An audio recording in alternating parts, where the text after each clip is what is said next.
میرے پیغمبر یہ قرآن یہ ہے صراط مستقیم، یہ وہ راستہ ہے، فَاسْتَمْسِكْ بِالَّذِي أُوحِيَ إِلَيْكَ، اسی قرآن کو چنگل لگاؤ، اِنَّكَ عَلَىٰ صِرَاطٍ مستقیم، بے شک تو صراط مستقیم پر ہے۔ جو قرآن پہ پک گیا وہی ہوگا صراط مستقیم پر۔ آپ نے امت کو یہ حکم دیا، فرمایا تمسکوا بہا بالنواجذ، تمسکوا بہما بالنواجذ، ان داڑھوں سے پکڑنا، کنایہ بہت پکا کر کے پکڑنا دو چیزوں کو، جن میں اولہما کتاب اللہ، سب سے پہلی چیز کتاب اللہ ہے۔ اور مسند دارمی میں حضرت علی رضی اللہ تعالیٰ عنہ سے روایت، اللہ کے محبوب نے فرمایا کہ میرے بعد بڑے فتنے ہوں گے، اور ان فتنوں کا تعلق ایمان کے ساتھ، عقائد کے ساتھ ہوگا۔ سَتَكُونُ بَعْدِي الْفِتَنُ، بڑے فتنے ہوں گے۔ تو صحابہ نے پوچھا مَلْ مَخْرَجُ مِنْهَا، اللہ کے رسول ان فتنوں سے بچ جانے کا راستہ کیا ہے؟ مَلْ مَخْرَجُ مِنْهَا، فرمایا کتاب اللہ۔ ان فتنوں سے بچ جانے کا راستہ کتاب اللہ، فیہ الہدیٰ، وہ کتاب اللہ ہے جس میں نری ہدایت ہے۔ فیہ کو مقدم کر دیا، مطلب ہے اس کے علاوہ کسی کتاب میں نری ہدایت نہیں۔ فیہ الہدیٰ، اور آگے اسی حدیث کا جملہ ہے، فرمایا هو الصراط المستقیم، هو الصراط المستقیم، یہ قرآن یہ ہے صراط مستقیم، یہ ہے سیدھا راستہ۔ تو اب کیا ہم مانگتے ہیں؟ اہدنا الصراط اہدنا الصراط سارے پڑھو اہدنا الصراط، تو معنی کیا ہوگا؟ اللہ اس قرآن پہ پکا رکھنا۔ رات دن ہم یہ دعا کرتی ہیں، یا اللہ اس قرآن پہ پکا رکھنا، اہدنا الصراط المستقیم، اسی پہ پکا رکھنا۔ کیوں کہ اس دنیا میں جتنے شیاطین جس شکل میں ہیں، من الجنت والناس، انسانی شکل میں، جنات کی شکل میں، مولویوں کی شکل میں، پیروں کی شکل میں، گدی نشینوں کی شکل میں، اور اسی طرح بسترا کمپنی کی شکل میں جتنے شیاطین اس زمین پہ پھر رہے ہیں، ان کا سب سے بڑا مشن ہے کہ کسی طرح ان کو قرآن سے ہٹا دیا جائے۔ یہ مشن ہے یا نہیں؟ ان کو قرآن سے ہٹا دیا جائے۔ سب سے بڑی محنت دنیا میں اس وقت یہی ہو رہی ہے کہ اس امت کو قرآن سے دور کر دیا جائے، اور قرآن مقدس کو یہ نہ سمجھے۔ تو اللہ نے اس امت کے خصائص میں یہ رکھا، رات دن کہ اللہ قرآن پہ پکا رکھنا، اہدنا الصراط المستقیم، اور قرآن سے ہٹ کے جتنے راستے۔ پہلی بات تو ذرا آسانی سے سمجھ آ گئی، اس کو ذرا سن سکتے ہو تو سنو۔ جتنے راستے، چاہے وہ المحند شریف کی شکل میں، مولوی کی کتاب، پیر کی کتاب، جھوٹے کذاب راوی کی روایت، جھوٹے مورخ کی تاریخ کی گپ شپ، اپنے بزرگ اور پیر کی تحریر اور دستخط، کسی کے باپ دادا نانا کے ملفوظات اور فرمودات جو قرآن سے ٹکرائے، کعبہ کے رب کی قسم وہ سب جہنم کا موجب ہیں، اور وہ جہنم کے راستے ہیں۔ جنت کا راستہ صرف قرآن ہے۔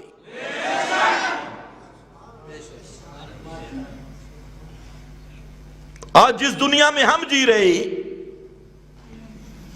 اس میں آپ مولویوں کی گفتگویں سنیں، کوئی روایتوں کی وجہ سے گمراہ، کچھ کتابڑیوں کی وجہ سے گمراہ، اور ہر فرقے کی اپنی کتابیں ہیں ماشاءاللہ۔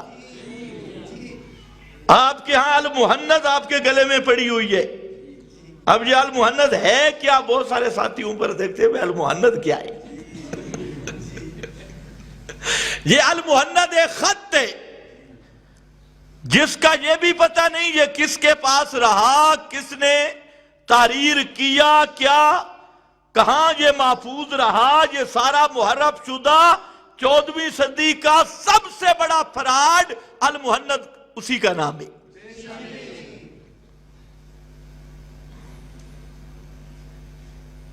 مزے کی بات ہے، المحند کا رسالہ جب لکھا گیا نا، لکھا 20 سال بعد میں گیا، اور تصدیق 20 سال پہلے کے اوپر موجود ہے۔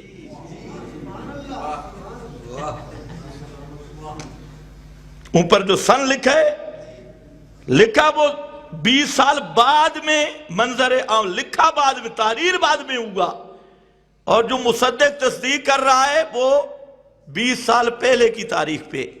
اب آپ اسی سے اندازہ لگا لیں کہ کتنا بڑا فراڈ ہے۔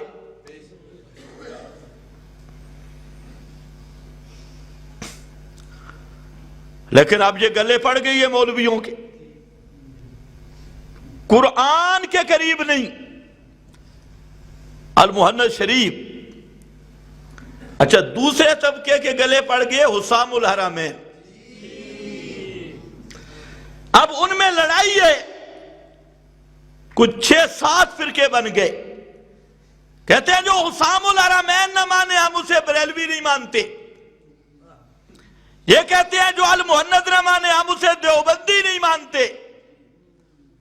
ادھر ان کے گلے میں بھی وہ چھاپ پڑی ہے، وہ بھی آپس میں لڑ رہے ہیں۔ میں نے کہا یہ بھی اللہ کا ایک عذاب ہے، جب تم نے قرآن کو چھوڑا اب حسام الحرمین پہ لڑو گے، قرآن کو چھوڑا المحند پر لڑو گے۔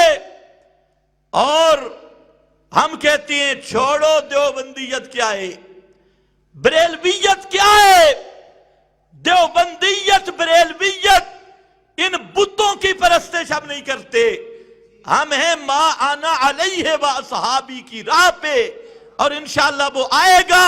صراط مستقیم کا ایک وہ بھی مصداق ہے، اور وہ راہ بھی ہے قرآن و سنت کا راستہ۔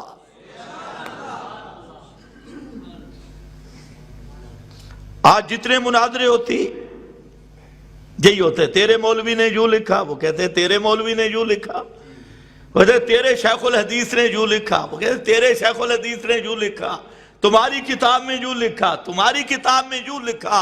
یعنی شیطان نے ان سب کو لڑا کر خود تماشا کیا اور مداری بن گیا۔ اور میرا سوال ہے اس ملا سے، اگر میرا بزرگ غلطی کر جائے یا تیرا بزرگ غلطی کر جائے تو کیا اس غلطی کی اتباع کرنے والا وہ صراط مستقیم پہ ہوگا؟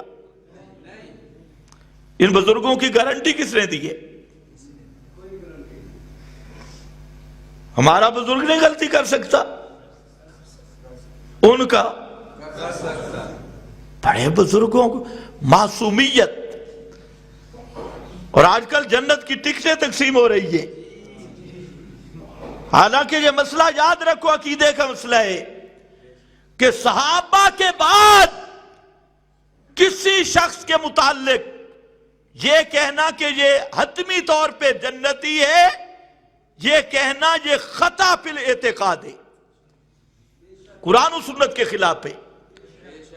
ہاں حسن ظن رکھ سکتے ہو، لیکن آج کل تو جناب خیر، صراط مستقیم کون سا راستہ ہے؟ قرآن والا۔ کون سا راستہ ہے؟ قرآن والا، روایتوں والا نہیں، کتابڑیوں والا نہیں، ملا اور پیر کے دستخط والا نہیں، ملا اور پیر کی تصدیقوں والا نہیں، صراط مستقیم جس کی صبح و شام دعا مانگتا ہے، اور وہ کیا مانگتا ہے؟ اہدنا الصراط المستقیم،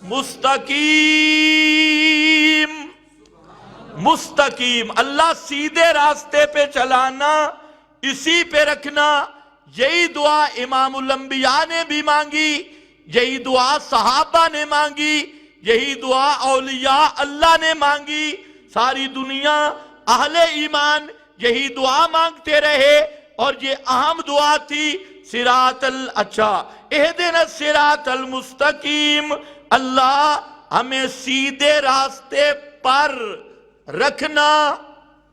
حضرت علی المرتضی رضی اللہ تعالیٰ عنہ اس کا معنی کرتے ہیں ثبتنا علی صراط مستقیم، ہمیں پکا رکھ صراط مستقیم اور قرآن والی راہ پر۔ تو قرآن سے جو راستہ ٹکرائے وہ راستہ کون سا ہوگا؟ کون سا ہوگا؟ کون سا ہوگا؟ جہنم والا، وہی جہنم کے شعلے ہوں گے۔ دوسرا مصداق اہدنا الصراط المستقیم ہے بات وہی، قرآن پورے کا پورا، القرآن کلہ فی التوحید، ابن الحز الحنفی اس کے یہ سنہری حروف فرماتے القرآن کلہ فی التوحید۔ یہی بات ملا علی قاری نے لکھی، القرآن کلہ فی التوحید، پورے کا پورا قرآن اول سے لے کر آخر تک مسئلہ توحید بیان کر رہا ہے۔ اول سے لے کے آخر تک قرآن کا موضوع کیا ہے؟ مسئلہ ہے توحید۔ کون سا مسئلہ؟ مسئلہ ہے توحید۔ آج تو جناب نام توحید کا لینا مشکل ہے، توحید توحید توحید توحید، یہ پورا قرآن توحید ہے۔ القرآن کلہ فی التوحید، کہتے ہیں ان کو تو توحید کے علاوہ کوئی موضوع ہی نہیں آتا۔ ہم کہتے ہیں اللہ نے کوئی اور موضوع بیان ہی نہیں کیا۔ قرآن پورا کس میں ہے؟ توحید میں۔ القرآن کلہ فی التوحید،